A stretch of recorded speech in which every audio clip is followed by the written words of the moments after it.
జరుగుద్ది.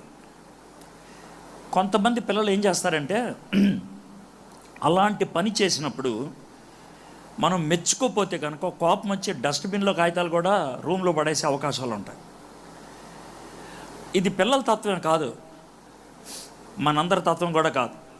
అదే ఇప్పుడు రవి విన్సెంట్ గారు వచ్చి స్టేజ్ మీద 10 మంది ఉన్నారు. ఈ 10 మందిలో ఒక 9 మంది పేరు చెప్పి ఒక ఆయన పేరు మర్చిపోయాడు అనుకోండి, ఆయన ఫీల్ అవడా? గుర్తించకపోతే, మెచ్చుకోకపోతే, మనకి ఇవ్వాల్సినటువంటి అభినందన ఇవ్వకపోతే మనం బతకలేము. మనకి ప్రోత్సాహాన్ని ఇచ్చేదే అభినందన, మనకి ముందుకు తీసుకెళ్లేదే మనల్ని మెచ్చుకోవటం.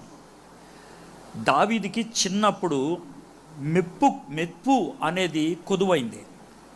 ఆయన ఎవరు మెచ్చుకోలేదు. పాపం దేవుడు అక్కడే చూసేవాడు అంతే. నేను ఎందుకని మాట చెప్తున్నానంటే, క్రైస్తవ పరిచర్య మెప్పును కోరుకునేది కాదు. ఒకవేళ ఎవరన్నా మెచ్చుకుంటే మంచిదే, మెచ్చుకోపోతే ఫీల్ అవ్వద్దు.